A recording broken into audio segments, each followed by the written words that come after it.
현재 95세인 저희 어머님은 이화 여전에 다니시며 피아노를 공부하셨고 50년대 중반에 서울에서 레슨을 많이 하셨습니다. 제자 중에 한 분이 한동일 피아니스트가 있는데 당시 주한미군의 한 장군에게 발탁되어 미국에 유학을 가셨죠. 거의 매일 신문에 이분의 스토리가 장식되었습니다. 이런 본을 따라서 유학을 간 사람들이 정경화, 김영욱 등이었고 저 역시 영향을 받았습니다.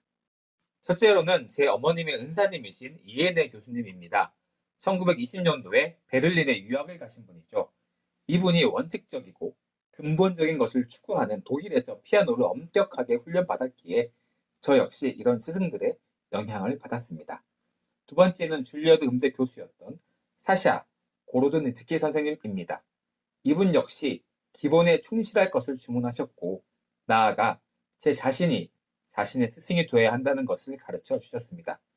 유명한 사람 옆에 있으면 그 사람을 의존해서 내가 마치 다 된 것처럼 착각할 수 있는데 이를 벗어나 독자적 생각과 판단력을 가지고 자신의 것을 만들어야 한다는 것을 배울 수 있었습니다. 저희 아버님은 음악 교육과 아울러 일반 교양 공부도 무척이나 강조하셨습니다. 저 역시 경기고등학교를 졸업하고 미국으로 유학을 갈 무렵 음악은 치고는 일반 공부도 꽤 잘한다고 생각했었지요. 그런데 미국에 가서 무척이나 충격을 받았습니다. 거기서 만난 동기 중 한 명, 스칸디나비아 출신 미국인인데 고3 정도의 나이에 영어 외에 3개 국어를 완벽하게 하고 중요한 고전 문헌은 읽지 않은 게 없을 뿐더러 피아노를 그렇게 잘 치는 것이었습니다.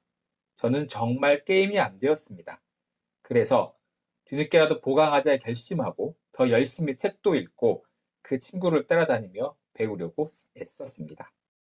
제가 줄리어드 음대에 다니며 3, 4년 정도는 낭만적인 꿈에 젖어 있었습니다. 내가 국제 콩쿠르에서 입상을 하면 최소한 제대로 시작할 수 있겠다는 생각이었죠. 그러나 이게 현실적으로 힘들다는 것을 깨닫고 그리고 결혼도 하게 되어 가정을 책임져야 하는 현실이 닥쳐왔습니다. 그래서 시작한 것이 지휘 공부입니다. 당시 다니던 피바디 음악학교 선생님을 찾아가 당돌하게 지휘를 배우겠다고 말씀드렸습니다. 그렇게 그분의 수업에 들어가게 되었는데 막상 해보니 재미있는 것이었습니다. 그래서 본격적으로 시작하여 지휘 공부까지 마치게 되었습니다. 그 뒤 미시간 주립대학에서 피아노 연주와 오페라 공연에서의 지휘를 병행하며 20여 년을 보내게 되었고 55세에 한국에 돌아오게 되었습니다. 미시간 주립대학에 있을 때에 저는 미시간 챔버 심포니를 창설하여 작곡가 슌베르크를 연주하자고 모두를 닥달하여 10회 이상 연주회를 열었습니다. 사람들은 흔히 슌베르크 음악이 복잡하고 듣기 어렵다고 이야기를 합니다. 그런데 어렵다고 이야기를 하기 전에 왜 이 사람이 이런 음악을 만들었을까 하는 생각을 해볼 필요가 있습니다. 19세기 말부터 일방 청중과 전문 음악과의 사이가 점점 벌어지게 되었습니다.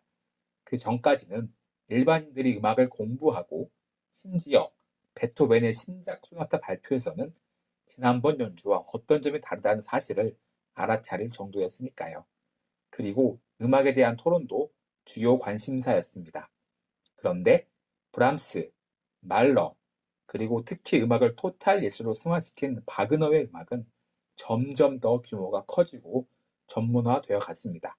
즉 음악, 문학, 건축, 미술, 디자인이 하나로 되며 내용이 더 복잡해졌지만 반면에 음악을 듣는 청중과의 거리는 더 멀어지게 되었지요. 더구나 19세기 초 중반은 전쟁이 없는 좋은 세월이었는데 19세기 말부터 점차 정쟁으로 먹구름이 끄기 시작했습니다. 그래서 음악도 그런 사회적 상황을 반영하듯 낙관적 음악이 아닌 불길하고 걱정스럽게 음울한 음악 스타일로 변형된 것 같습니다. 제가 관심을 갖는 슌베르크도 사실 청중과 음악을 분리하는 데 일조한 음악가인 셈입니다. 물론 그의 초기 작품은 어렵지 않고 낭만적이고 웅장한 요소가 많지만 어느 날 갑자기 모든 것을 뒤집어 버리는 새로운 음악 세계를 열게 됩니다. 우리나라는 전문 음악 교육이 도입되어서 중학교 시절부터 하나의 악기에 집중합니다.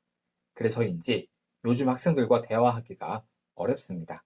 종교와 철학, 역사와 문학 등도 알아야 깊이 있는 음악을 할 수 있는데 오로지 피아노를 틀리지 않고 기교 있게 치는 데에만 집중하는 것 같다.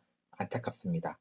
그것도 필요하지만 그게 전부가 아닌데 직업 음악인으로서 어떻게 해야 하는지를 가르쳐 주지 못하는 것이 지금 음악 교육의 현실입니다.